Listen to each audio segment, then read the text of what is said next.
interesting. Thank you. One of the more interesting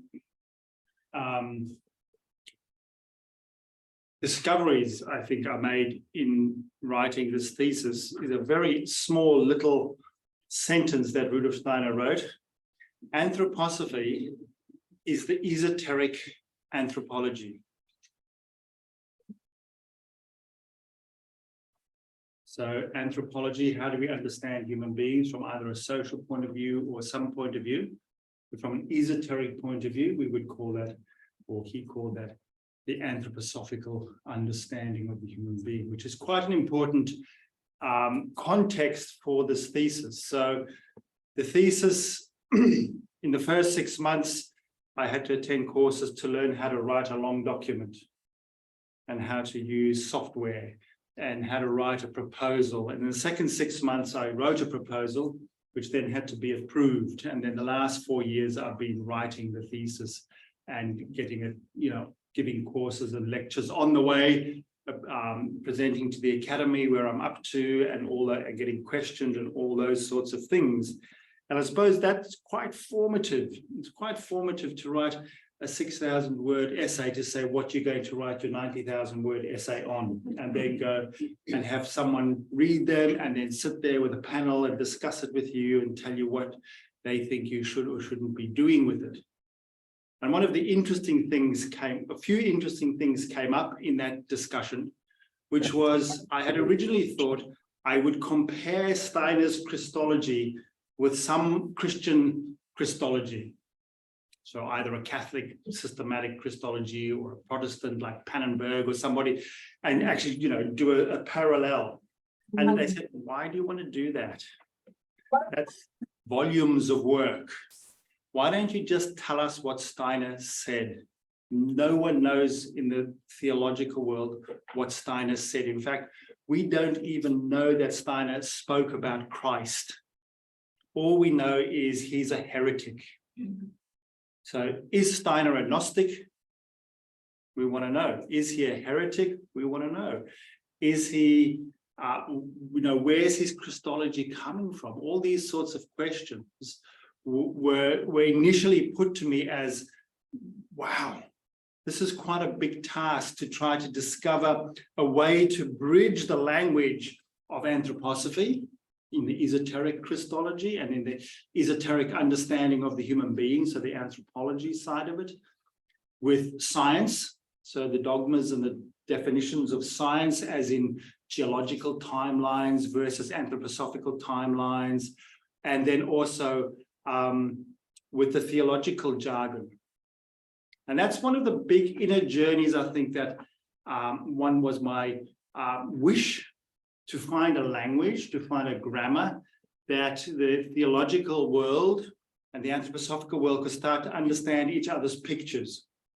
Because, I could say to you that the eschatology of the pleroma in the soteriology of, and you'd be going, what is he talking about?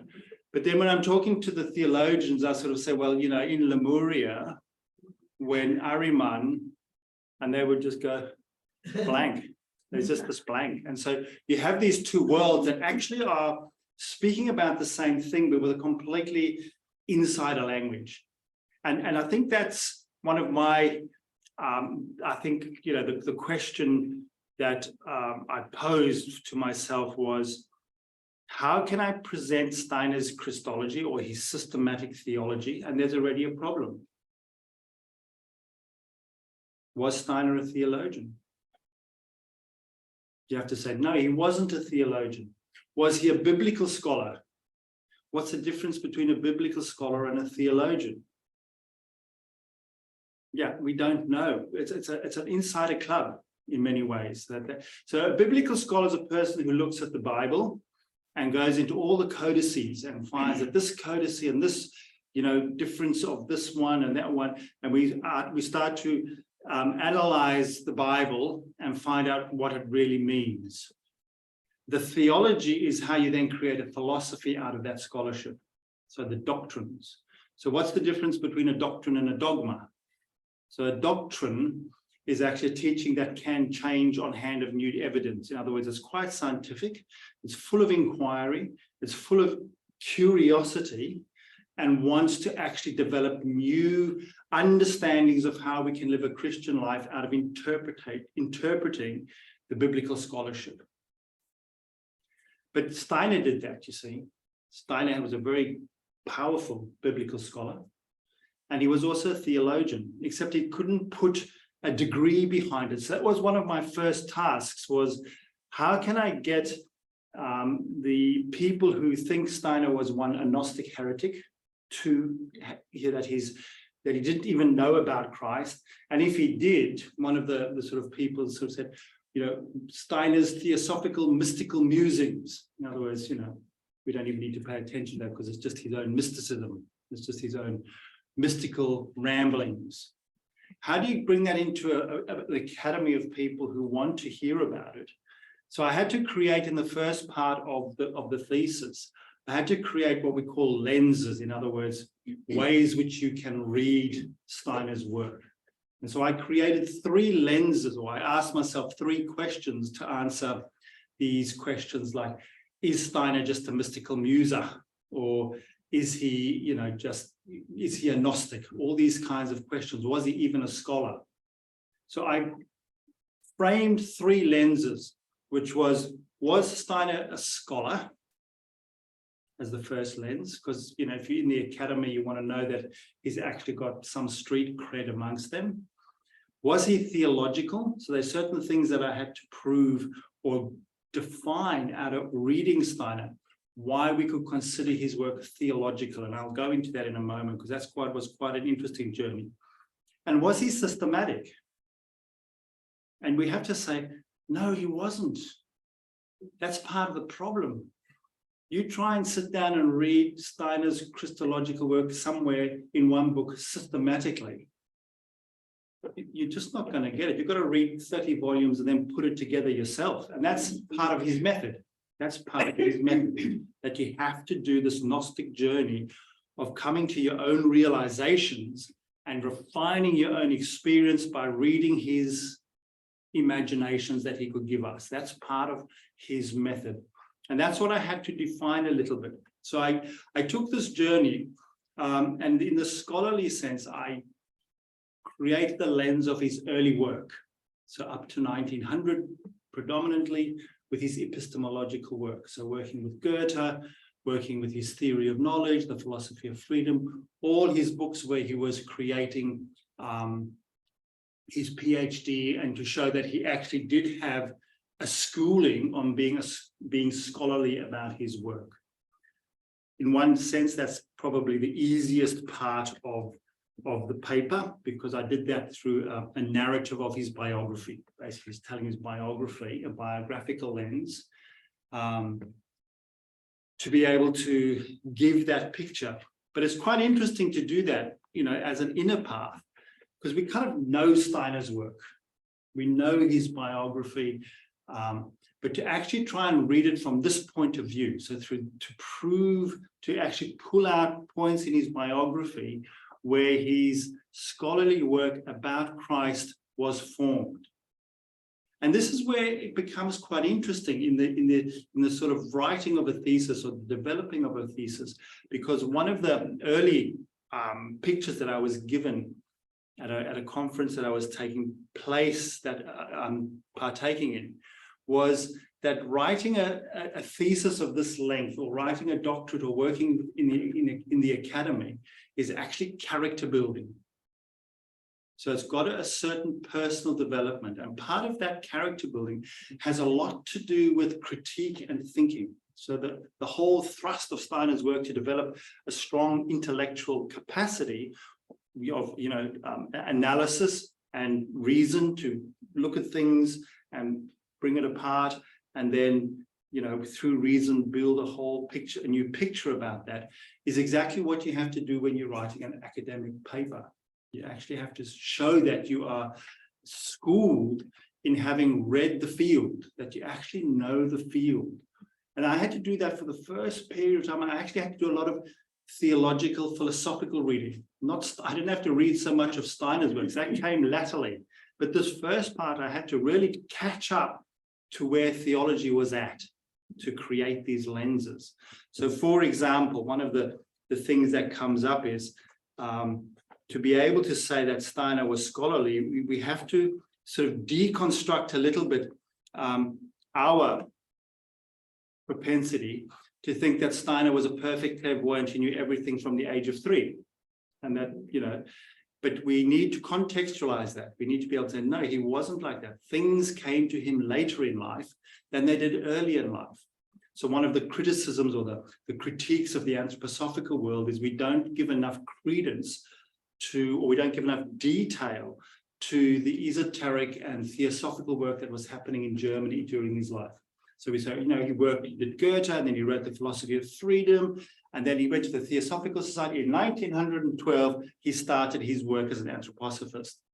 But he spent 12 years or longer highly influenced by the thinking of Blavatsky and Alice Bailey, and he used that language and he developed his own esoteric work under the influence of being a theosophist before he did that.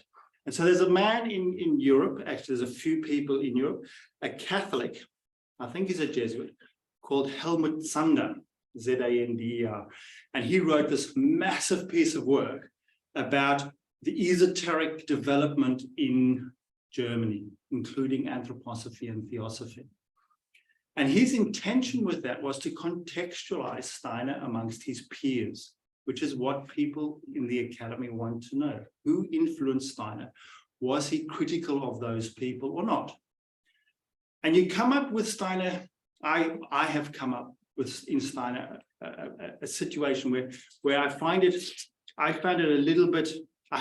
bit difficult in that he seems to take the approach of maybe a late 19th century philosophy work of where you justify your position by arguing everyone as wrong.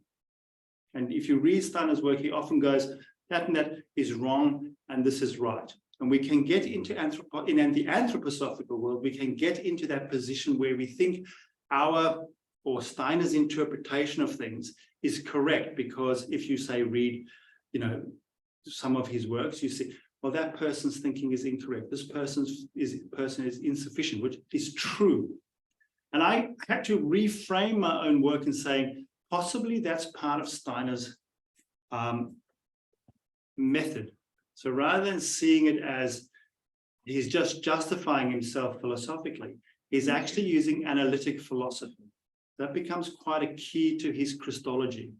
So I developed what I called then later on, I said, if I'm going to give Steiner's approach to theology a name, I have called it something that doesn't really exist yet. Well, it does now, because it's now in a doctor's thesis in the academy, so it now exists. It's now called analytic-mystical theology, which analytic-mystical don't normally go together. But I can do that, one, because I argued it. But there are a lot of theologians in the last 50 years who have started blending different kinds of approaches to theology that include analytic and biblical and mystical, and trying to squeeze them together, even sociological mystical theology. So a real process of blending my own personal experience, and please note I'm saying mystical, not mysticism. So there's a whole body of literature to say we need to avoid saying this is mysticism, but it's a mystical approach, but it uses the processes of analytical philosophy to bring that into a framework of understanding. And Steiner does that. He just never writes a single book on it. And, you know, we've got lots of good reasons why he doesn't do that.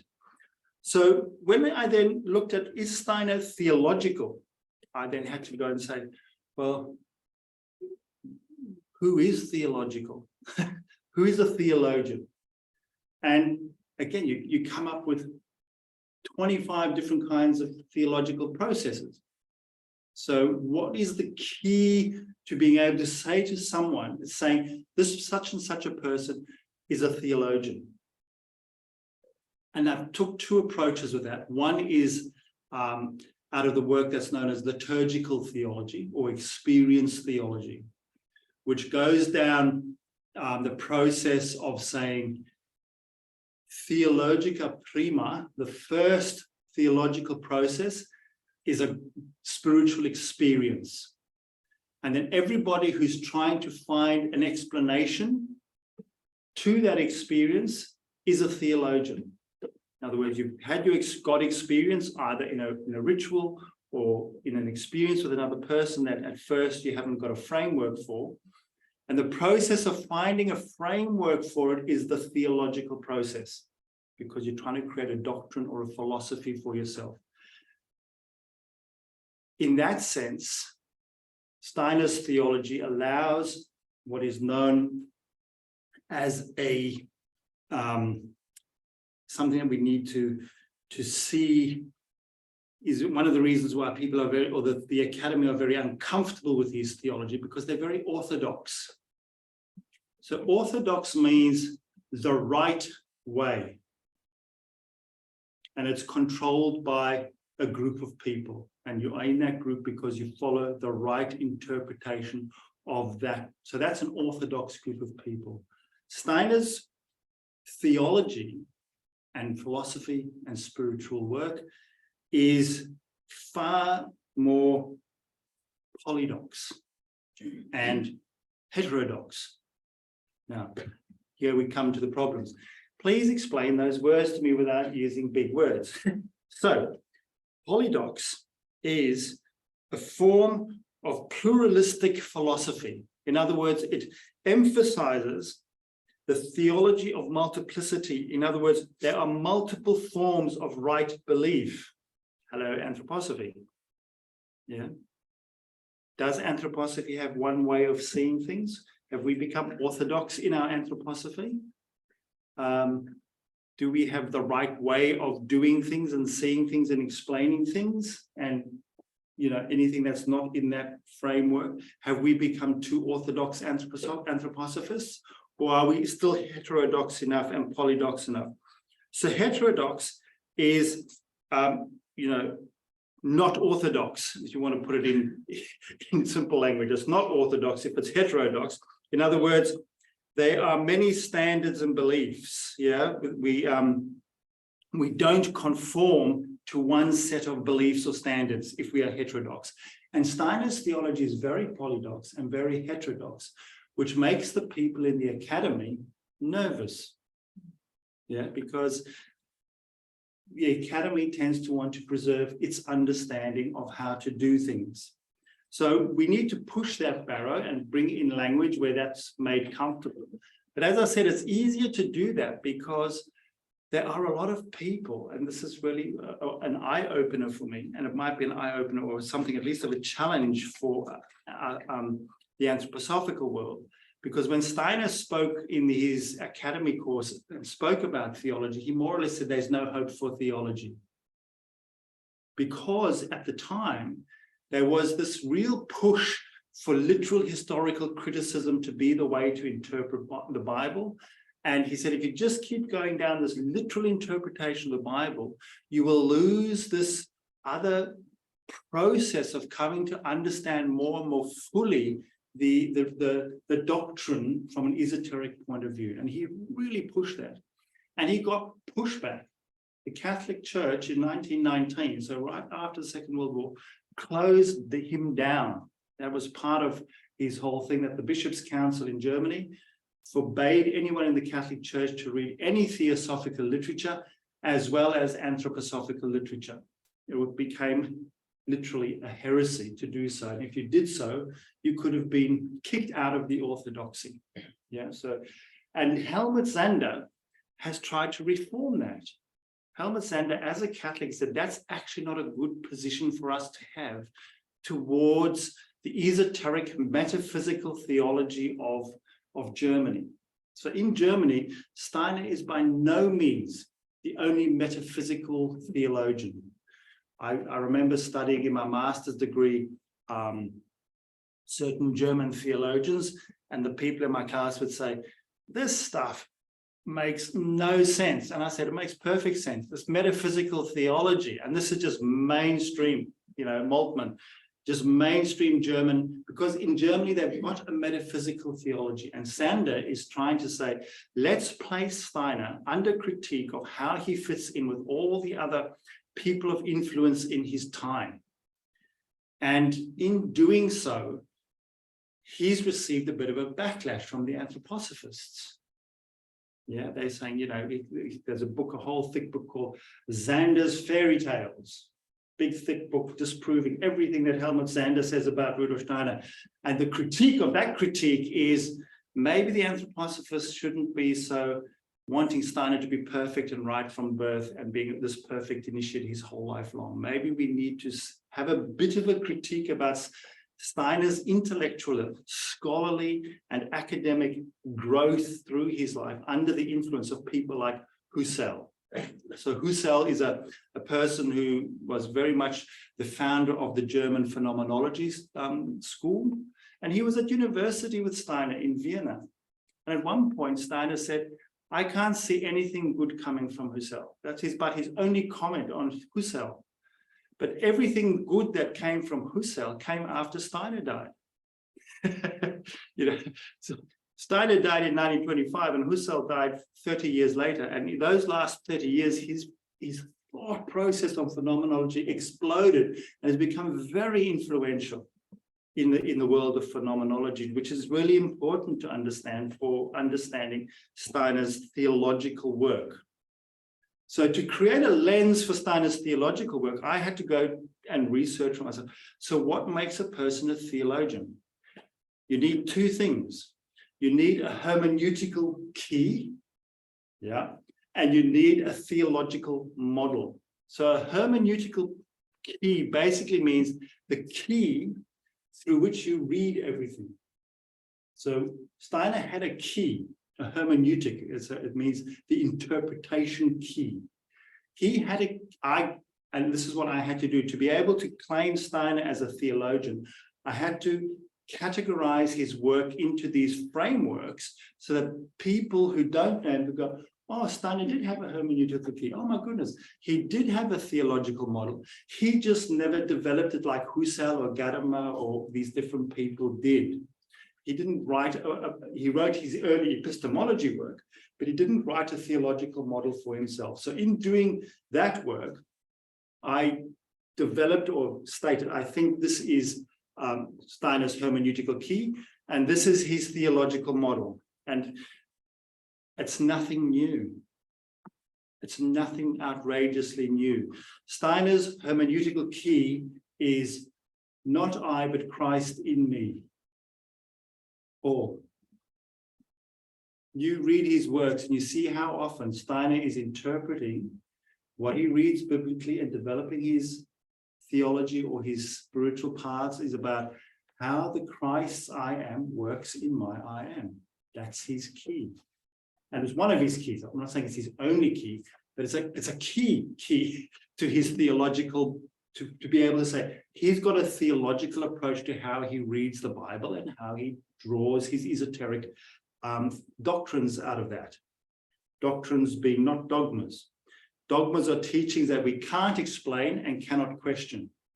Doctrines are teachings that we can explain and can change and question because with new information and new esoteric information that comes through. So Steiner's theological model is a bit more difficult. So what is a theological model? So I'm going to read you a little bit here. It's also called a conceptual model. And so I had to go through his work and find what model would Steiner see his Christology, so his work or understanding of Christology, what model would he see? So what philosophical model, framework we could call it, does he develop throughout his work? And I've put 4 layers to that. So the conceptual model is made up of 4 themes. The life of Christ was an historical event. So the literal interpretation is real. We need to know what happened historically on the earth. It's not It's not some story that someone's made up because the Gospels contradict each other, like the Jesus Seminar wants us to believe. 2, Christ is an objective spiritual entity. The Christ principle that works through evolution and can be traced in earlier philosophies, myths, and religions. So that's part of his model, that Christ has a pre-earthly, there was a pre-incarnational work of Christ as an objective spirit working into evolution, part of his model. 3, the Gospels are mythical initiation stories that individuals can access for their moral and virtuous development. So they're also mythological. And 4th, Christ is a force, the Christ impulse, for the ennoblement and deification of human capacity as the teleological hope of human evolution. Teleological means the end goal. Telos in Greek means this is where we are heading in the end, is our deification of the human being. So I then said, out of those 4 things, if I wanted to give a name, I did give a name to this particular theological model, again, not new. Theosis in Christ. In other words, the becoming divine of the human being through Christ. So the ennoblement, so the unfolding of the higher capacities in all of that. So Christ's theological model is the human being is becoming more and more divine. And the way we can read that is not I, but Christ in me. So I've made that statement, that is, therefore I can claim that Steiner worked theologically. Bigger question, did he work systematically? Because when you read him, you could, that probably is more our problem in how much we read him. And, we read this book and then we read that book and then we read a bit of this lecture and then someone tells us about that lecture and we just get more and more confused about that. But if we actually started reading, for example, his books from 1900, beginning with his lecture cycle on Christianity as a mystical fact, and going through to 1914, there's about 38 books and lecture cycles that is in the appendix here, that if you read them chronologically, have a definite inner thread. Epitomized in his work when he was doing his lecture cycles on the Gospels. He started with the Gospel of John, and then he did the Gospel of Luke. There's other lectures in between, like Genesis and all those other books and the Apocalypse of John. And then he comes to this moment where he said, well, we should start the Gospel of Mark, because we're going backwards. John, we start with the thinking of Christ. Luke, we start with the feeling of Christ.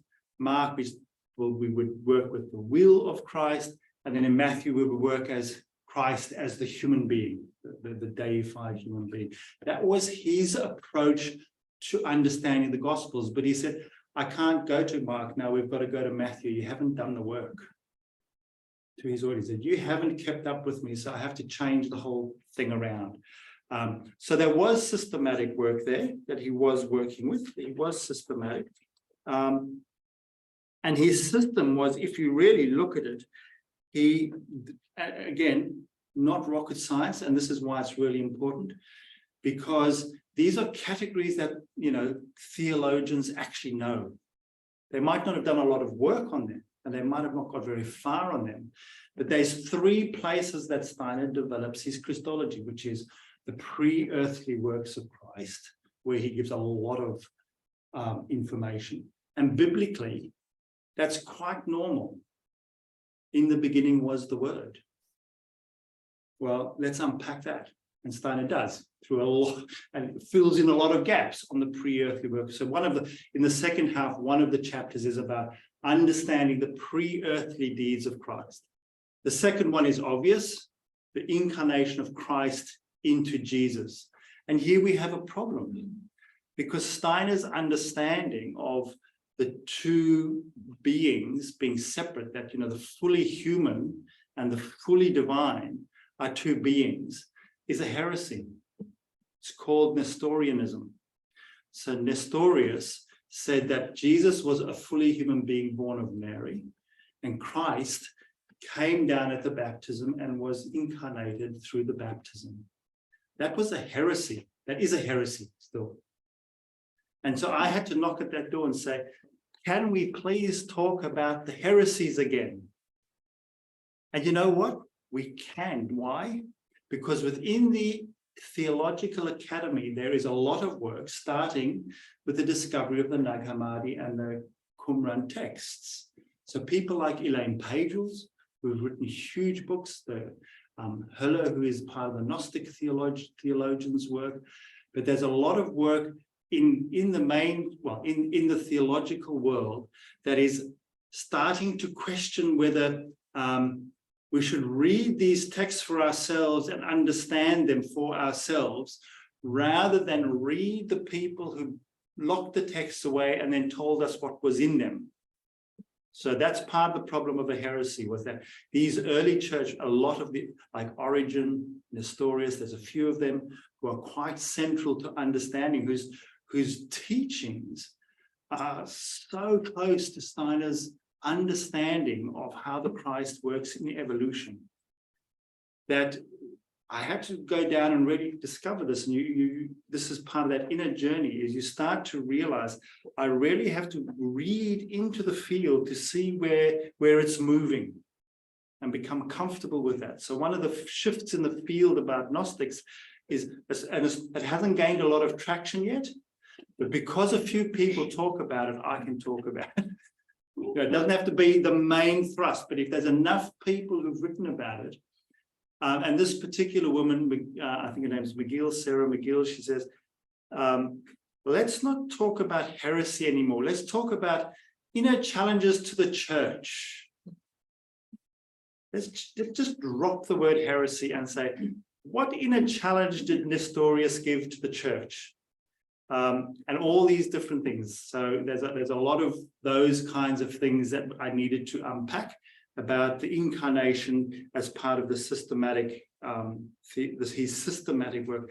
And the third section of that is to say what's known as the soteriology, the eschatology, and the pleroma of Christ.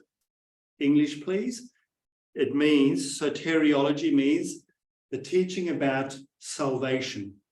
What did the Christ event do to the human constitution that can be considered its impulse towards fulfillment of resurrection? Eschatology means the end times. So Book of Revelation, what's going to happen in the end? Steiner's got a lot to say about that. And pleroma means fulfillment. So that's what I've done. I've taken the theological words, and I've put English language with them. So part of my intention with the thesis was to write it so it could be read as a book and not just by theological experts. Because when you read some of these books, you just got to sit there with a dictionary. We were reading the other evening, we were reading some of the best insults in history before the F word became popular. And one of them was something like, he didn't write a word that led someone to look in a dictionary. When you read theology and philosophy, you constantly, even today, I had to go and reread some of these words. What do they really, really mean? So that's the systematic side of his work. And so in creating those three lenses, so that Steiner was scholarly, he was schooled as a scholar, he did have a theological model and a key through which he worked. I've defined that. And then he did work in this systematic way with these three great epochs of the work of Christ. And that the second half of the thesis basically puts Steiner's work down accordingly, so that people can say, okay, now we've understood how to read it. Let's just read it through in one. And it really is true what I was told at the beginning of my thesis. The dean of the humanities school in Adelaide said, your PhD is the worst document you will ever write, because you just have to cut so much out. And you've got to focus on this one thread. But it was very rewarding to actually just put down and say, here, this is the history, this is the chronological history of the pre-earthly deeds of Christ. This is the incarnation. Here we go through, through to Whitsun, and then after Whitsun, here's the development of Christianity through, the effects of the resurrection and the fulfillment when the moral body and all the things Steiner says about the moral development of the human being affecting Christ. And my one supervisor just kept saying, just keep saying that this is Steiner's esoteric understanding of Christianity. And basically, the people who were reading my thesis more or less said, this isn't so confronting, except for the two Jesus children. Can't you write that out? Can't you just ignore that? It's like, okay, just change the whole thesis. But they've settled down. But even now, it's a real big hurdle to get this esoteric knowledge in a way that people can go, okay, let's look at that and see what the consequences of that are. So what else can I say about this? Part of trying to do this, of course, is to make it into a thesis, is I've also had to try to describe a little bit the process out of that, is how could we as, the average person, work with Steiner's method in our own understanding of the Bible and creating the theology. And so you come to this interesting impasse that I always get confused about, and I think a lot of people get confused about, is the difference between methodology and method. So when you're researching something, you need to say, what kind of methodology am I using? So that generally goes into two categories. It's either quantitative, in other words, I'm weighing and measuring and doing experiments and I'll show you my result, or is qualitative, which means I'll be weighing up experience and thinking and putting that into things. And then you develop your methods on how to do that. So I've called this Steiner's methodology, again, knowing his work is quite broad. And yeah, I'll maybe come back to that, but I've called this contemplative phenomenology. So again, developing out of Husserl, Heidegger, Gadamer would be the people that would be the sort of Central European proponents of working with the interpreting of the word. So working with literature, because we're working with the biblical words, and then your mystical experiences on top of that. How do those two work together? And I had to go through a whole process of reading various anthroposophical people who are trying, we're all trying, to develop some form of understanding. Is there an anthroposophical approach to phenomenology? Science talks about, meditation or contemplation as the method to coming to understanding, which is quite correct. But Steiner, I've decided to call this contemplative phenomenology because Steiner differentiates subtly the difference between contemplation and meditation. And he promotes that we create symbols. So if we go to for example, the example would be the meditations given on the Rose Cross, where you build a symbol and then you drop the symbol away and you just go inward into the more mystical experience. So you do the more, you create a symbol as phenomenology, and then you contemplate that and go into meditation, and then you empty yourself out, a kenosis. And this is the first step of the contemplative phenomenology, which is people like Peter Selk have also called this imitatio Jesu. And that's quite confronting because Christianity knows the imitation of Christ, Thomas Kempis. We all doing the imitation of Christ. But if there is a Christ and a Jesus, and not just Jesus and Christ being one, the imitation must be of both. So what was the journey of the Jesus being? To be able to bring the Christ being in. And we need to do an imitation of Jesus before we imitate the Christ, which has a lot to do with becoming selfless in our in our phenomenology. So rather than pushing my opinion or my interpretation on, how do I actually drop everything away and let a higher being or a higher understanding come in how I contemplate the phenomenon of the text and my spiritual experiences in my meditation. Lo and behold, that's not so radical anymore in theology. So I think I've given a lecture here about Sarah Coakley, and I've become more and more clear that she is talking about the exact same process. She says we need to bring back symbol that gets away from the hegemony of the male-dominated images. We need to bring feminine images in. We need to bring other forms of symbol into our Christian contemplation. And then we need to go into what she calls silent prayer. For 20 minutes every day, just go into silent prayer after you've done the symbol. And then the Christ will teach you.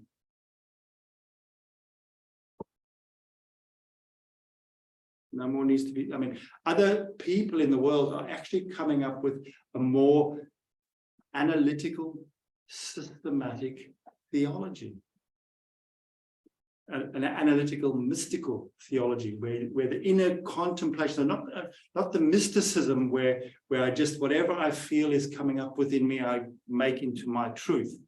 But there's processes of working with the text, working with symbol, working with, the imitation of Jesus in the becoming selfless is a very simple way of putting it. There's much more detail in the process.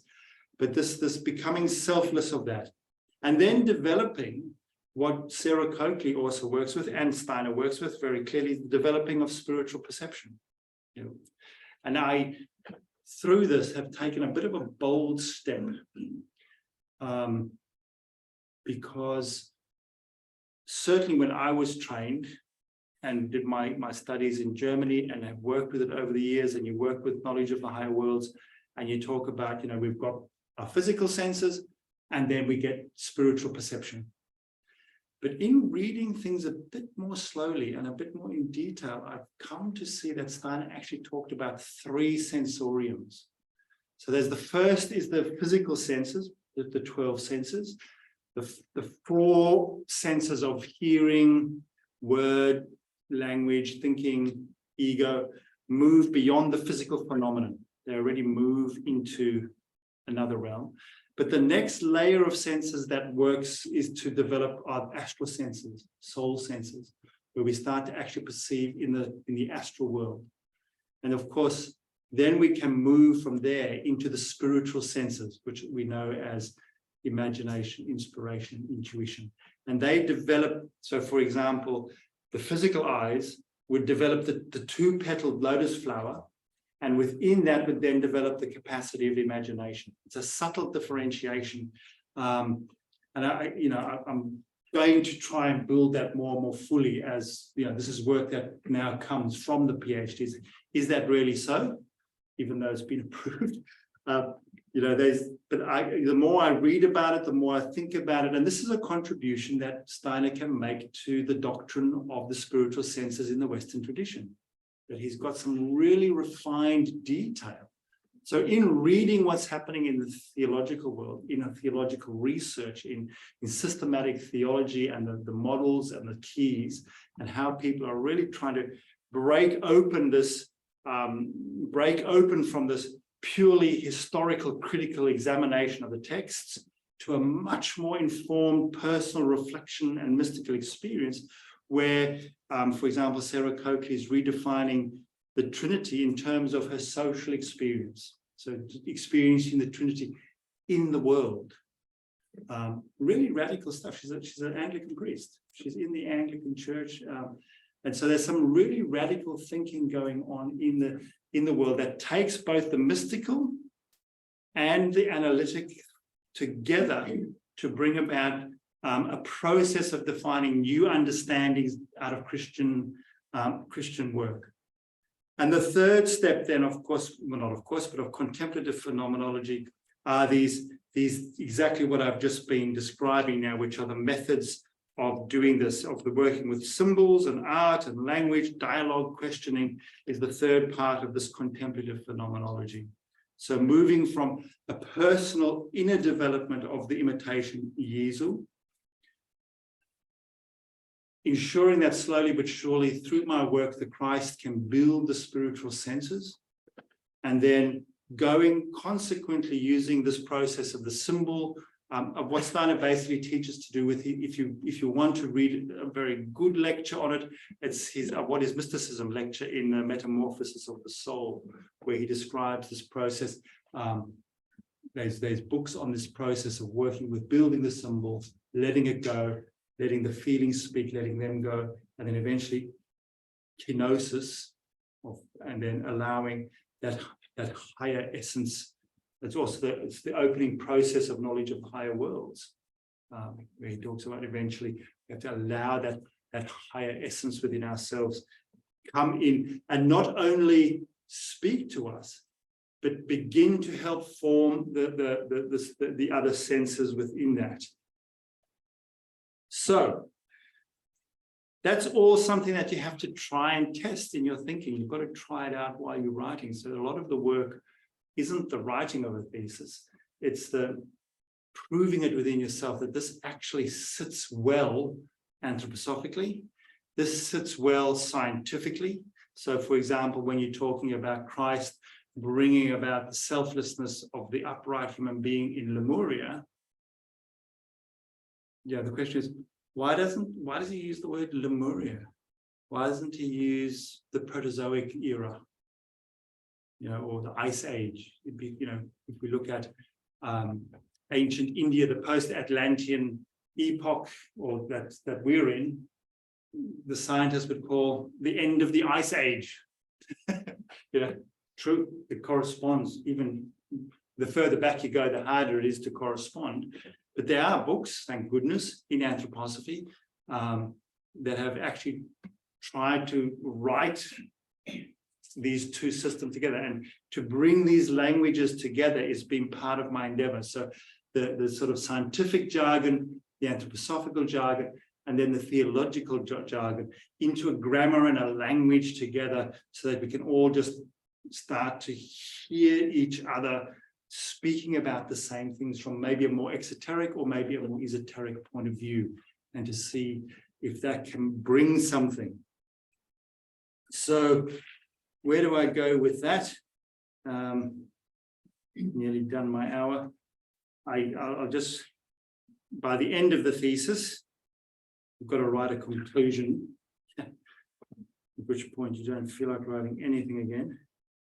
So I wrote 3 pages. But at the end, I wrote my conclusion. At the end, where to begin? Let's begin with the questions. Was Steiner a Gnostic? Because that's the opening question to formulate the lenses. Yes and no. Yes, from the point of view that he offered insights and methods for a personal experience of Christ. Yeah. I have formulated this aspect of his work as his hermeneutical key. Not I, but Christ in me. No, from the point of view that he was not trying to re-establish Gnostic practices into a neo-Gnostic tradition. Yeah. So looking at the problems of a neo-Gnostic tradition where possibly the safeguards of spiritual work are not well considered. Yeah. Pope Francis speaks about this as contemporary Gnosticism and contemporary Pelagianism. And they are well-founded concerns. So, was Steiner scholarly, theological, and systematic? Yes and no. Yes, from the point of view suggested in the first 3 lenses. No, from the Academy's point of view, as he did not remain with the academic world to build his systematic theology. He didn't build his systematic theology through the universities. He did it in his own esoteric schools. So that was that, and that in that sense of being that, I said, I've shown that Steiner was scholarly in his academic and intellectual biography, that he was theological, using theosis in Christ as his conceptual theological model, and he was systematic and used methods that parallel with the emergent understanding of the spiritual senses, which I've named contemplative phenomenology. Was Steiner unreasonably critical and dismissive of his contemporaries? Yes and no. Yes, from the point of view expressed that many of his works establish his own point of view by refuting other thinkers' works, and may be seen as the style of the late 19th century philosophy, or even the scientific method of doubt leading to the quest for new knowledge. But no, from the point of view that this style was also a part of Steiner's method, which I have then called analytic-mystical theology, and fits in with people like Sarah Coakley and others. So at the end, you begin again, because out of that, many, many projects come. I haven't mentioned the role of Sophia in that, but it is in there as well, in the second part. But an interesting thing was then to try and bridge the two parts. I'll just finish with this. The three lenses of the beginning, trying to create these, was he academic? Was he scholarly? Was he theological? Was he systematic? You have to show that this method actually works. You have to actually apply it. You can't just go, that's great, now I'll just write what he said about Christ. You've got to actually bridge into showing how that method is reflected in his own way of coming to knowledge. And I chose to take the subject that might be one of the linchpins in the bridge between anthroposophical Christology, and any other form of, well, not any other form, any other form of Christian theology, because of course, if we go to Hindu theology or Buddhistic theology, it might not be as difficult, but trying to, apply that method to the idea of reincarnation in the Bible. So can you actually unpack the idea of reincarnation from a scientific point of view, from a theological point of view, and systematically, and how does that go? So there's a lot of work in a whole chapter there where I've put those methods and the methodology to test and written a journey for people to consider out of a Christian orthodoxy, that bringing reincarnation into Christian theology won't rock the boat. It won't rock the boat. Mostly Christianity will remain the same, but will be richer. And that there's a lot of evidence, scientific evidence for reincarnation now. There's a lot of research being done in the noetic sciences. So building all those things in, and then also just taking, Steiner's own approach to it, which is very scientific to reincarnation in theosophy, which is he takes the Newtonian approach and saying for every action, there is an equal and opposite reaction. What if the reaction hasn't come back to you by the time you die? What will you want to do about it? You will want to come back and sort it out. That's a very small nutshell version of theosophy. But yeah, and so you can see that there's a reasonable analytical approach to it, that there's evidence now that people are offering, but also how can you unpack through this method certain texts within the Bible, and there's lots of work on that. Edward Rouse Smith has done a huge volume on that. So, but there's a lot of PhDs on reincarnation in Christianity, both for and against it. So to be able to bring that in, because PhDs get dust on shelves. People don't know that someone in 1984 wrote a thesis on reincarnation in Christianity in Ohio in America. This is the kind of stuff where you've got to dig and find these things, and then you've got to sort of say what they said and agree with them, or just you've got to build the arguments. That's a bridging chapter that I think is quite helpful to allow people who might be a bit more cautious about things to go, actually, you know what, this method might not be too confronting. So ultimately, what I've tried to do is I have in my own personal journey become much more familiar with Steiner's Christology as a systematic composition. I've become much more aware of what's going on in the theological world that's really very different to where Steiner saw it might go. There's some really hopeful work going, especially amongst the women scholars. And in the scientific world, there's some really amazing stuff going on in the noetic sciences, and to see that there is a possibility of something coming there, and to actually have gone that journey has really given me an ability to critique Steiner more, but also to critique theology more. So critiquing being saying, well, when Steiner was saying this, what else was going on? So, for example, 100 years ago now, Steiner was really in a difficult situation.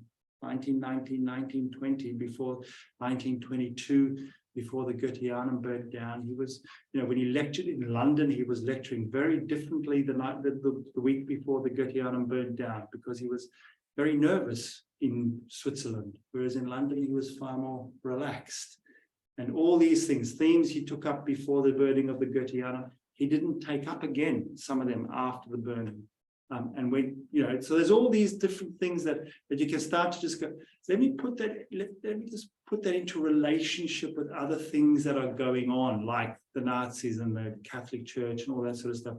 And to see, that, and his own esoteric development, all those things, just to become a little bit more able to place it amongst other things, and therefore plumb some of the depths better. And I think that helps then the academy. It helps the academy, because one of the criticisms that the academy sort of comes up with is okay, there's lots of books written by anthroposophists on Christology, but a lot of them make him out to be the new Messiah. They sort of put him down as the new Jesus Christ and all, and we don't know how to relate to that. So how do we demythologize some of that? So the academy can approach the content, but how do we also allow people who are anthroposophists to take in what's really happening in the theological world? That's been my aim, that, and I'm not saying that he wasn't that. I'm just saying it's not helpful for people who are not on the inside of the jargon to read that. So we need books that can also present it in a way where that insider understanding isn't the predominant theme. Is helpful. Anyway, that's all I wanted to say this evening. I think that's my hour. Will you take questions? Yeah, we could take questions, or we could go home. Hint, hint. Did you get it accepted into the library? Yeah, so once you submit your thesis, so you get these supervisors and you get readers who read it, and it gets refined, and at some point you go, okay, that's it. You submit it for examination. So you get given 2 examiners that you don't know who they are, and they give you feedback and say, there's 3 possible feedbacks: fine as is, fine with minor changes, completely rewrite, kind of thing. So I got the first 2, which took me a while to rewrite, and then that's got to go through a process. The examiners don't get a second read, but people in Adelaide, the deans of the various parts, all check that I've made the amendments, and then they confer the degree on you. And once you're conferred as a doctor, the Flinders University Library puts it online, and now it's all online. So it's in what's known as Trove. So anyone who searches for my name or that the Christology of Rudolf Steiner, or there's a number of, what they call them, anthroposophical Christology. These search engines have these SEOs. That'll come up as one of the options for people to do. So yes, it's on the international theological libraries at this point. And I chose to make it open access rather than a closed thesis, so anybody can go and download it, which is probably not good for a book offer. Yeah. Because it's out there for free. So I'm going to have to write other books out of it, or con someone into publishing it under a bit of editing. And the fascinating, so yes, it is, it's in the library.